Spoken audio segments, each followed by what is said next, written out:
क्यों बीजेपी को हमेशा साउथ में मुंह की खानी पड़ती है? क्या वजह है कि अपने सबसे बेहतरीन समय में होने के बावजूद भी साउथ में अपना राज नहीं चला पा रही बीजेपी? जहां नॉर्थ में मोदी जी का किसी भी राज्य में आना एक त्योहार की तरह माना जाता है और उनका पूरे जोरों शोरों से स्वागत किया जाता है, वहीं साउथ में क्यों मोदी वापस जाओगे नारे लगाए जाते हैं? क्या है इसके पीछे की वजह? क्या है बीजेपी की 8 गलतियां? चलिए आज की वीडियो में हम आपके सारे सवालों को जवाब दे देते हैं, इसीलिए इस वीडियो को अंत तक देखना बिल्कुल ना भूलें। पर वीडियो शुरू होने से पहले अगर आप चैनल पर नए हैं या आपने अभी तक चैनल को सब्सक्राइब नहीं किया है तो चैनल को सब्सक्राइब करना और बेल आइकन दबाना ना भूलें ताकि हमारे चैनल की कोई भी वीडियो आपसे मिस ना हो जाए। हाल ही में मोदी जी चेन्नई में 44th इंटरनेशनल चेस ओलंपियाड का उद्घाटन करने आए थे। अब दोस्तों, जहां नॉर्थ इंडिया में मोदी जी का स्वागत पूरे शान और शौकत के साथ किया जाता है, लोग तालियां और फूलों से उनका स्वागत करते हैं, लेकिन यहाँ तो मोदी जी को हर जगह सिक्योरिटी गिर कर रखती है। चेन्नई में भी 22,000 से ज्यादा सैनिक यहाँ तैनात थे और धारा 144 लगा दी गई थी। अब सवाल ये उठता है कि यहाँ इतनी ज्यादा सिक्योरिटी क्यों साउथ इंडिया जाते ही #GoBackModi ट्रेंड करने लगता है और ये नारे सबसे ज्यादा तमिलनाडु में ही क्यों गूंजते हैं?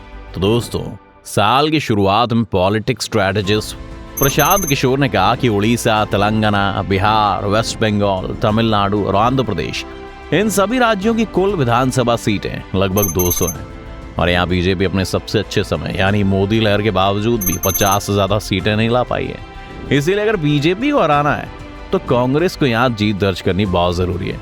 अब दोस्तों, भले ही कांग्रेस ने प्रशांत किशोर की बात मानी हो या नहीं, लेकिन बीजेपी इस बात पर अमल करती हुई जरूर दिखाई दे रही है। दोस्तों, अब अगर हम इन स्टेट्स की बात करें तो भले ही बीजेपी बिहार में गठबंधन सरकार बना चुकी थी और आज बीजेपी बिहार की लार्जेस्ट पॉलिटिकल पार्टी है, जिससे पता लगता है कि बीजेपी ने यहाँ अच्छे से पैर पसार लिए हैं। और अब अगर हम वेस्ट बंगाल पर आए तो दुनिया चाहे कुछ भी बोले, लेकिन बीजेपी ने वेस्ट बंगाल में अलग ही ग्रोथ दिखाई है। आपको बता दें कि बीजेपी वेस्ट बंगाल में 0 से लार्जेस्ट ऑपोजिशन पार्टी बन गई है।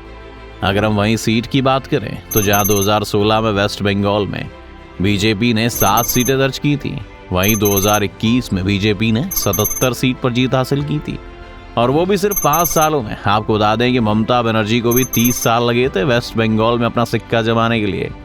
दोस्तों, बात करें उड़ीसा की तो वहां भी बीजेडी के साथ उनके अच्छे रिश्ते हैं। पर दोस्तों, अगर हम वहीं तेलंगाना, आंध्र प्रदेश, तमिलनाडु और केरला की बात करें तो तेलंगाना में बीजेपी ने 2019 के लोकसभा चुनाव में 4 सीटें जीती थी, वहीं बाकी के 3 राज्यों में 0 सीट बीजेपी के हाथ आई थी। आइए दोस्तों, आप जानते हो उन 8 वजहों के बारे में जिनकी वजह से बीजेपी साउथ में अपना डंका नहीं बजा पाई है। Number 1, divide and rule. दोस्तों, ये फॉर्मूला, ये नीति भारत में अंग्रेज छोड़कर गए थे और ये फॉर्मूला भारत में ही नहीं बल्कि पूरी दुनिया में चलता आ रहा है। दोस्तों, बीजेपी का ये फॉर्मूला कि आप खतरे में और लोग आपसे नफरत करते हैं, कोई और पार्टी आपके बारे में नहीं सोचती है, जैसी बातें या ये नीति नॉर्थ में तो खूब चली लेकिन साउथ में फेल हो गई। अब दोस्तों, जैसे हम मुगलों की बात कर लेते हैं, बीजेपी के आने के बाद से नॉर्थ में मुगलों के लिए एक नफरत पैदा हुई। आज हर कोई मुगल से बदला लेना चाहता है, पर उनका यही फॉर्मूला साउथ में काम नहीं कर पाया। साउथ के लोगों को मुगल या फिर कहें औरंगजेब से इतनी नफरत है ही नहीं। तो दोस्तों, वहां के लोगों में ये राजनीति अभी तक तो काम नहीं कर पाई है। पर दोस्तों, अब आगे जाकर ये नीति काम कर पाएगी या नहीं, ये आप हमें कमेंट करके जरूर बताइएगा। Number 2, 1 language 1 nation. दोस्तों, ये बात तो हम सभी जानते हैं कि भारत भाषाओं का देश है। यहाँ हर राज्य में एक नई भाषा बोली जाती है और भारत के सभी लोग सभी भाषाओं का सम्मान भी करते हैं। दोस्तों, पर वहीं बीजेपी ने 1 नेशन 1 लैंग्वेज की नीति को बार बार भारत में घोलने की कोशिश की है। वो हमेशा से चाहते थे कि भारत में एक लिंक लैंग्वेज होनी चाहिए, वो भी हिंदी। हिंदी के लिए उनकी इस प्रायोरिटी को उन्होंने बार बार अपने बयानों में भी जाहिर किया है और अभी तो सेलिब्रिटीज भी इस 1 नेशन 1 लैंग्वेज की नीति में उतर आए और ये बार बार दिखाना कि हिंदी बाकी भाषाओं से कितनी सुपीरियर है, इसी ने बीजेपी को साउथ में डुबोया है।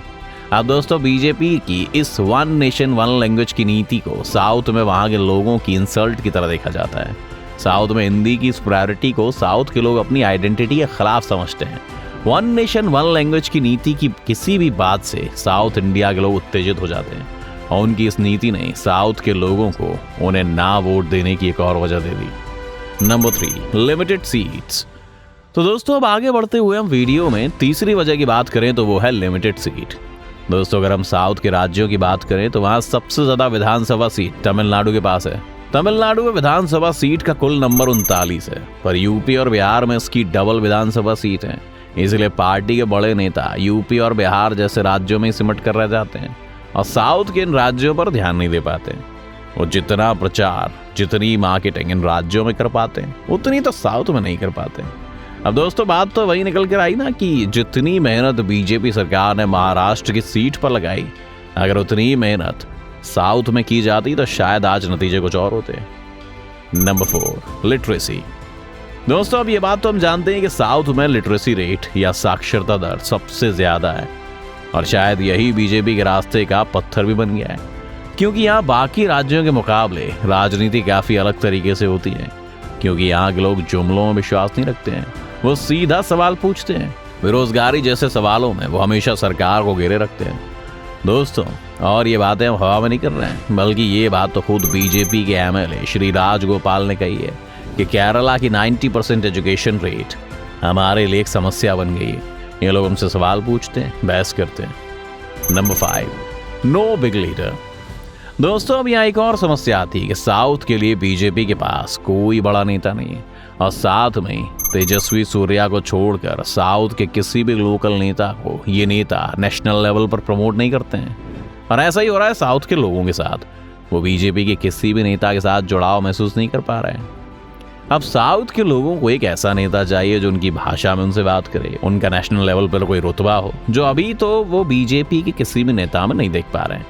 नंबर 6, इनफेक्टिव गोदी मीडिया। दोस्तों, आइए बात करते हैं हमारे लोकतंत्र के चौथे स्तंभ की।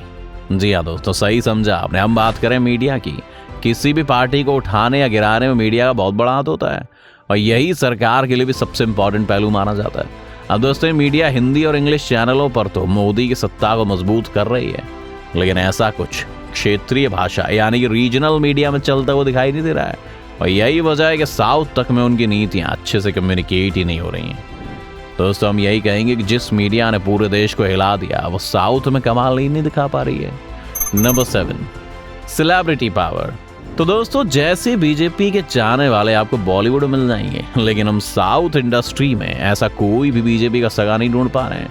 दोस्तों, ये तो हमें पता है कि भारत में सेलिब्रिटी का इन्फ्लुएंस काफी ज्यादा है, जिसे हमें कभी कम नहीं आंकना चाहिए। शायद इसीलिए जब साउथ के स्टार जैसे सिद्धार्थ और प्रकाश राज जब बीजेपी के खिलाफ बोलते हैं, तो वहां की जनता उसे सुनती है और उस पर अमल कर लेती है।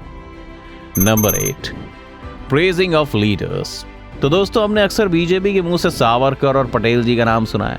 वो जनता को बताते हैं कि कैसे वो आज तक उन्हीं के बनाए हुए कदमों पर चलकर देश का विकास करना चाहते हैं। पर दोस्तों, ये कभी भी उन्होंने पेरियार या फिर बसवण्णा जैसे नेताओं का नाम लिया ही नहीं। अब दोस्तों, आप ही बताइए, जो लोग पेरियार से बहुत ज्यादा कनेक्ट करते हैं, उनसे जुड़ाव महसूस करते हैं, उन पर सावरकर थोप कर कौन, कब और कैसे जीत सकता है। तो दोस्तों, आज की वीडियो में बस इतना ही। उम्मीद है आपको आज की इस वीडियो से काफी कुछ नया सीखने को मिला होगा। आपको अगर आज का वीडियो पसंद आया तो वीडियो को लाइक करें और अगर आप इस चैनल पर नए हैं तो जाने से पहले चैनल को सब्सक्राइब करना भी ना भूलें।